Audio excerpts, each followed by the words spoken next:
We have already covered the best monostat scaling weapons. Monostats are the best weapons that you would have on a single first playthrough without going into New Game Plus. New Game Plus, things get a little bit more chaotic.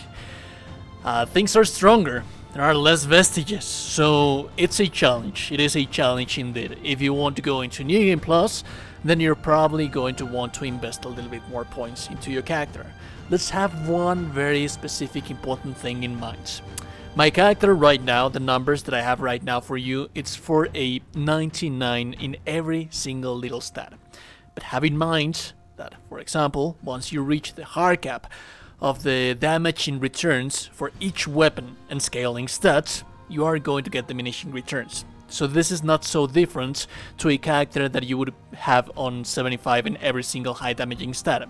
So you could have 75 in every single stat, and it wouldn't be too different of the numbers that I'm going to be showcasing for you right here. And right here we're focusing on weapons that have 3 or more scaling stats. I tried to use the ones that have 2, but they just cannot reach the damage output of many of the weapons that we have already showcased, like for example on the previous video. Eldian, for example, Eldian the Staff Sword, it's a monostat scaling weapon and it reaches 450 attack power for a one-handed sword, so that's actually quite a lot.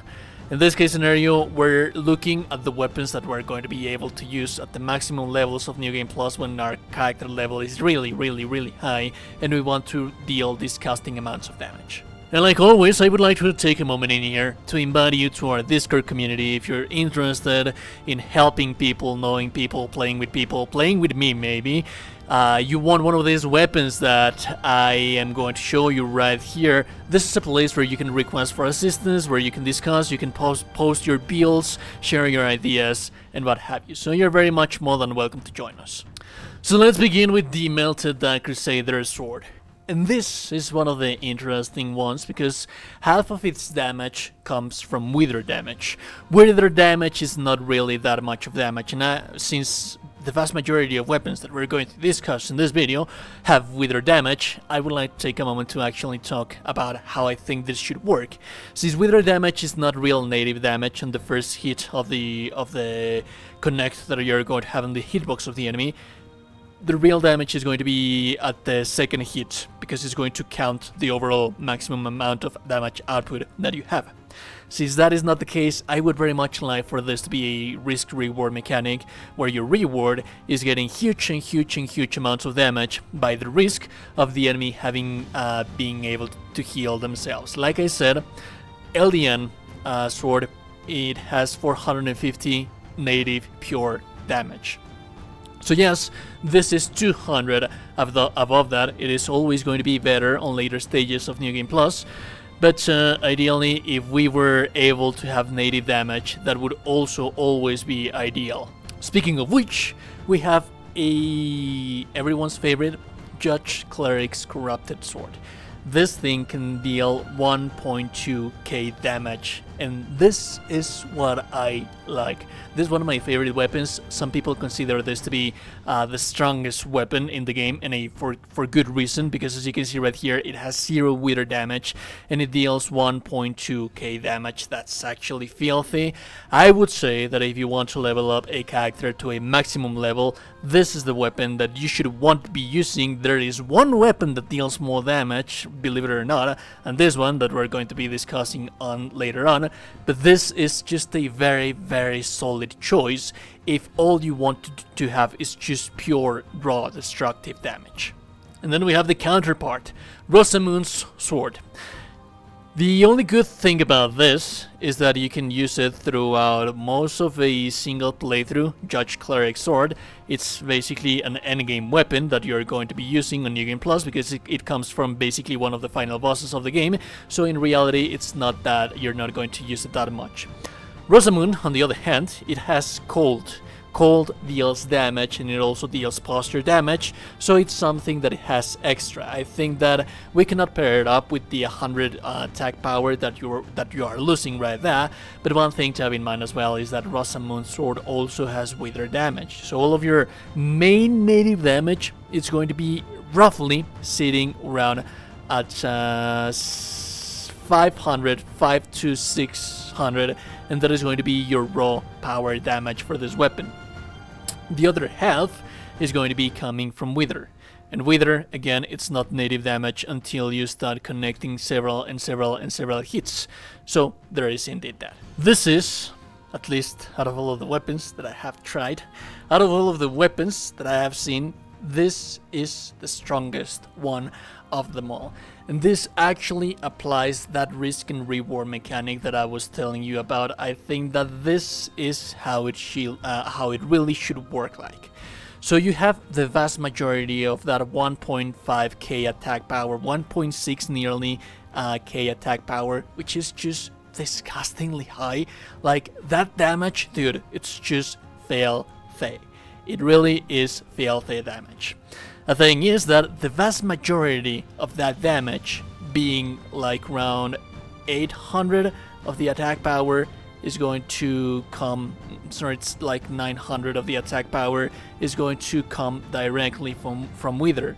So you have roughly 600 attack power from the physical damage, which is not that bad, mind you, and then you have nearly 1k extra damage just on Wither. I think that this is how Wither should be functioning, how it should look like, because here you're risking the chance of the enemy to heal back by dealing disgusting and filthy amounts of damage. It's hardly, you're hardly ever going to kill anything in one shot because that Wither damage is just too high. But then again, when you're fighting against bosses specifically, or enemies, elite enemies that have high health pools, this is the best thing that you can have, because in a couple of hits you're going to deal tremendous and vast amounts of damage. One more thing that makes this thing the king of all of the weapons is that you don't really necessarily have to level up your character that much like the rest of the weapons that we have discussed, because like you were able to see, most of the weapons, the Judge Cleric Sword included, to reach the maximum amount of potential you would have to have 75 strength, 75 agility, 75 radiance, 75 inferno. We're diminishing 75 points right there, meaning that our character here, because it doesn't have agility scaling, meaning that this character could potentially reach the maximum amount of potential being stronger than the rest of the weapons that we have discussed, and even then, it would be sooner. It would reach that sooner. So this is by far the best of them all. One more! We have the Putrid Pole Arm. Yes, this is also a Wither scaling damage. It's close to Rosamund's sword. It's not as good as the Judge Cleric sword. Also, this guy right here, it doesn't really have any status ailments that would increase or make up for that loss in damage that we have with the Judge's Cleric sword. But what this thing has is reach. I think that this is what it makes this weapon stand out. It's going to finally reach a total amount of 1k attack power, which is nothing to shy away. It's just more than enough damage that you are going to need. And also the sweeps of this guy is going to be far bigger than the ones that you have with Rosamund's and with the Judge Cleric. So it's little of an advantage. It is something that you have right there. I would say that on the pure raw damage power, and still by using the Judge Cleric sword on itself, being able to use it properly, it still attacks on a wide arc. But this one, for example, now that we have the mob density reduced as well, the mob density doesn't really matter that much, so you can manage the crowd of enemies a little bit better. So this guy right here, it's ideal for fighting quite a lot of enemies, but it's not as good. It doesn't deal as much damage as the rest of the roster of the weapons that we have right here. And those are basically the best weapons that you could possibly have on New Game Plus.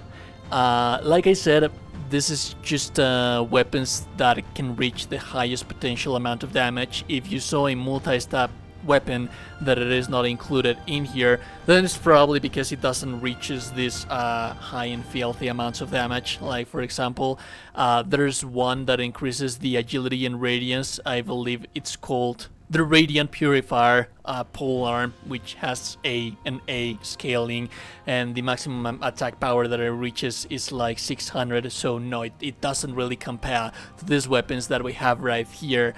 And yeah, I'm also missing the Veil Piercer Spear. I think that I do not have it, but I don't think that it is going to be as strong as the ones that we have showcased right here. I think that if you want to go to New Game Plus higher and higher and higher and level up your character higher and higher and higher, take a pick between all of these weapons and you're going to be just fine. That's going to be just more than enough. Remember to join the Discord, like the video if you haven't already subscribed to the channel. It really helps, like you have no idea. And if no one's told you today that you're a gorgeous and beautiful person, you're indeed a gorgeous and beautiful person. I will be seeing you goddamn gorgeous and beautiful people in the next one. Have a beautiful day and goodbye.